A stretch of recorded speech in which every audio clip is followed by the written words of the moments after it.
9:30 even.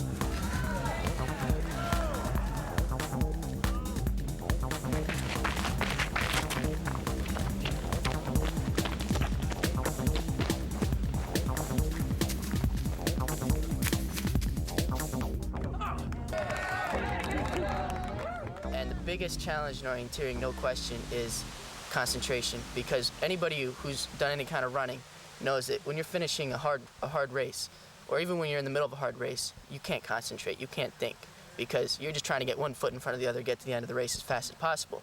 In orienteering, you can't do that. You have to be able to concentrate, you have to read the map, know what you're doing at all times, and be able to be in be in the zone, I guess you could say, where you really have absolute control of your brain, of your head, and what you're doing.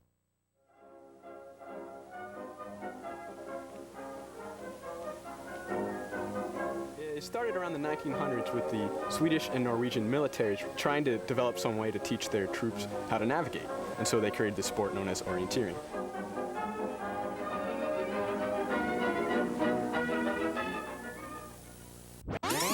The freedom you begin to feel is real.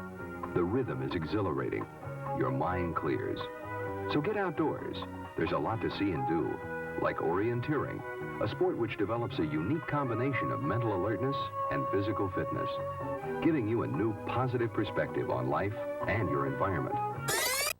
Many different clubs take part in this orienteering competition. Having parked your car, you go to the competition center where the organizers have arranged everything. After the race, you discuss with your fellow runners how you've been getting on in the forest. In orienteering, you can compete until you're 90 and above, but you have to eat your oatmeal. Orienteering is sort of like cross-country running with a map and a compass. The map is really detailed with contours and lakes and rocks. It has usually like 10 to 15 different circles on it, and each circle there's going to be an orange and white nylon flag. But once you get to the control, you have to punch it with a little orange puncher. Should I go over the hill or try to make some time up on the trail? There's also a clue description, so it might be on a rock or a trail feature or a building or some kind of land feature.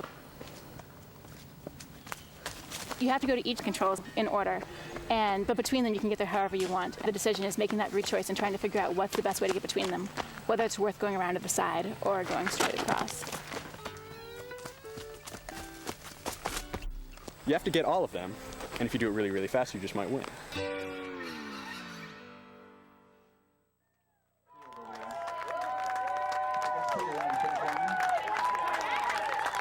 Not near so good, but still trying. Ross Smith. And people that go hiking, they feel like they're out in the woods, but when you're orienteering, you actually are out in the woods, off trails, you're seeing nature in its purest form.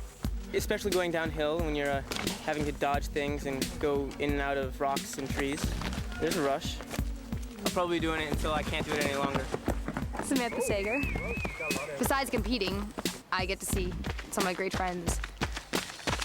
I think one of the things about orienteering is the goal of not to run too fast and to take a safe route. I hope to qualify for the best races and just be able to compete with people outside of the U.S. John Fredrickson. It's not like a cross-country race. You're just blasting. It's a whole nother experience. Crazy people running around the woods. It's fun stuff. I'm thinking world level, elite level, since nobody in the States has done that yet. Suzanne Armstrong. From this exhilaration of you're running and you know where you are, everything, you're hitting everything. You expect to see a boulder and you see a boulder, and you expect to see the ridge and you see the ridge. The balance between running and pushing yourself hard at aerobics, everything you have just to keep focusing. This is just my thing. Dan Walker. If I'm running and I'm having a good run, then that means I'm focused. I'm reading everything, I'm looking around, I know what's over there, I know what's over there, I know what's behind. behind me because I looked at it. I know exactly where I am on the map. I would say I just want to be able to run clean runs fast. Cream porter. When I'm feeling really good and running really cleanly, it almost feels like everything just flows together and kind of like you're flying or floating. It's just fun. I really like it. The woods and yourself, and just go and run. You get out of breath and you just want to get out of breath. Ksenia Popova. John Osborne.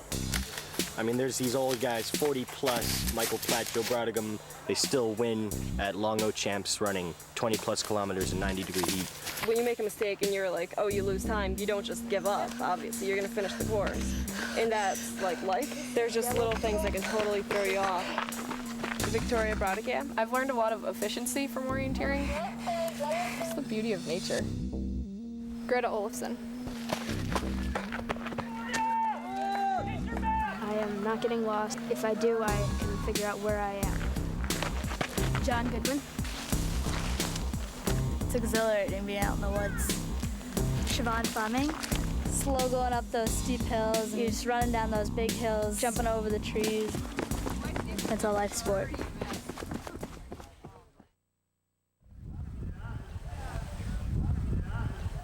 It's a great community of people.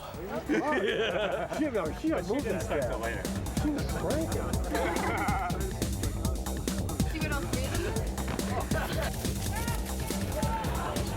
Orienteering really involved a lot of very quick decision making. Yeah, left and came out in the marsh. How to be independent, relying on myself, concentration, how to handle stress.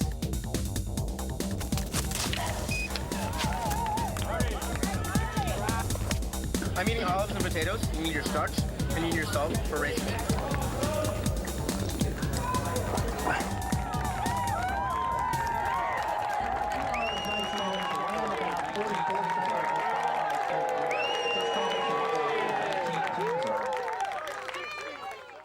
Challenge. Adventure. Hardcore. Competitive. Fantastic. Fun. Orienteering is a thinking sport. Sick. Cool. Beautiful. Solitude. Crazy. Swedish chicks traveling.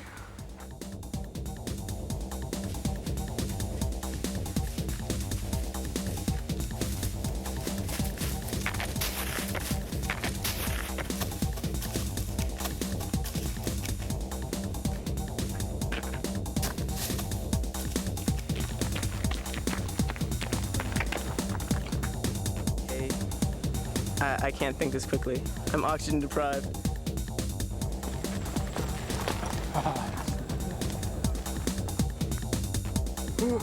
So, yeah, I'm kind of out of things to say.